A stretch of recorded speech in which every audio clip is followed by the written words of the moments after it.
Hey everyone, good morning. CPI data was very good. Today I'm going to break down just my personal thoughts about it and then what I'm doing from a trading perspective here, just kind of so you guys have an idea of what to be looking out for, because this was some very good news.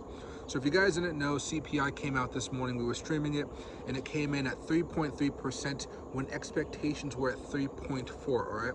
That is crazy good. We haven't beaten expectations in a very long time. So what does that mean going forward? We saw the dollar index drop like a rock in real time. We saw Bitcoin start to soar here, and this is going to put on a lot of pressure on the Fed here pretty soon to start cutting rates sometime, I would say, in September.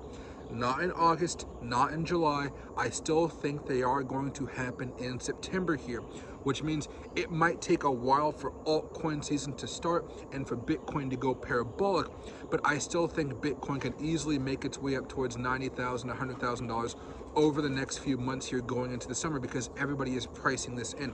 Before this announcement happened with the CPI report, everybody was pricing in about 50% chance of a rate cut in September and a 50% chance basically of things staying the same in September. And then it got higher and higher each month you went on. So like in December it'd be even higher, in November it'd be even higher. You get what I'm saying there.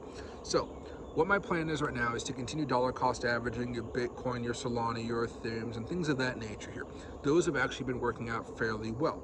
However, altcoins have been a much more painful thing to hold, but I think it will be rewarded eventually, because altcoin season will kind of lift everything up. Not every, most stuff up, not the shit tokens necessarily, but a lot of tokens that we all know and love. Those things will start to get popped up here and start going a little bit more parabolic as time goes on.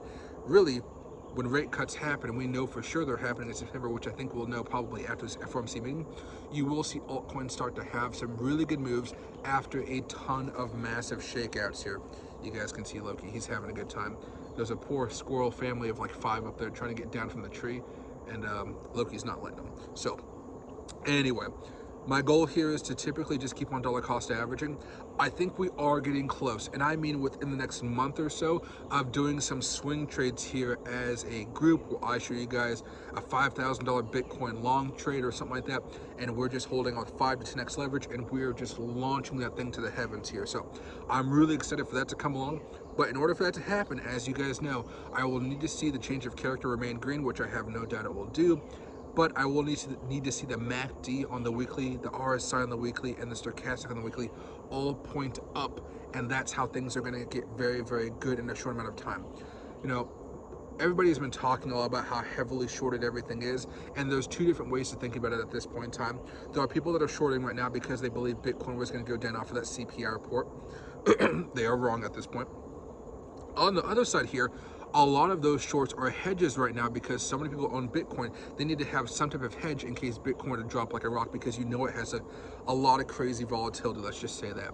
So when we start hitting $72,000, you're going to start to see something more of a short squeeze start to appear. After we hit $74,000, I think there's about $12 billion worth of shorts right there, which will just get liquidated the moment we start breaking above that level.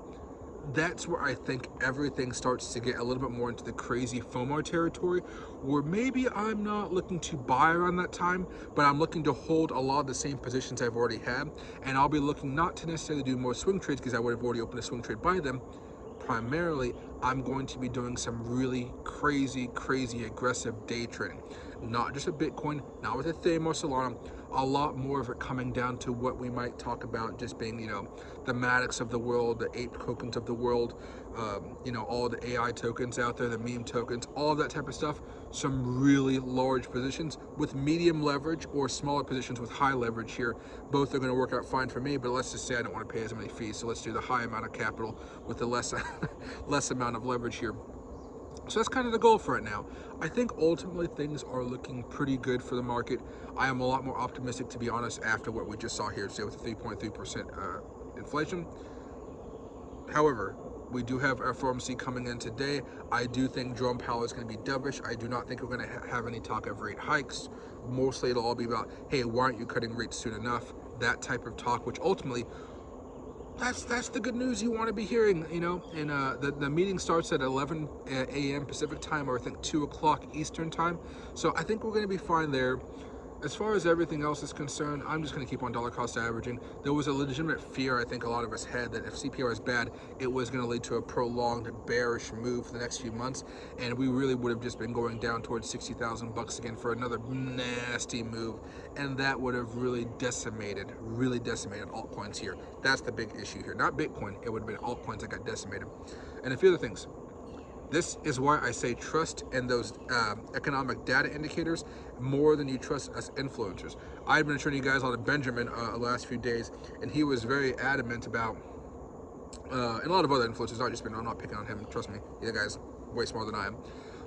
They were talking a lot about us just going down, and they seem to always forget that CPI data, it can change everything outside of the technical analysis arena. So it's always crucial that, as much as I told you guys before, I guess I did tell you this many times, as much as we did talk about the same type of thing as being the charts being bearish, you guys have to be aware that CPI data, economic data, can change everything in a heartbeat.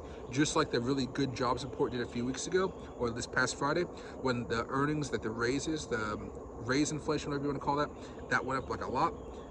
Earnings rates, basically, that killed Bitcoin's momentum entirely. CPI brought everything back. Altcoins are getting back up there, but not nearly as much as they were before, and that's kind of the goal we're looking at right now. So hopefully you guys all have a good rest of your day. Thanks for watching. Loki's over there having a good time. Let me call him Loki, and look at him come running across. Oh, what a good boy. Bye, guys.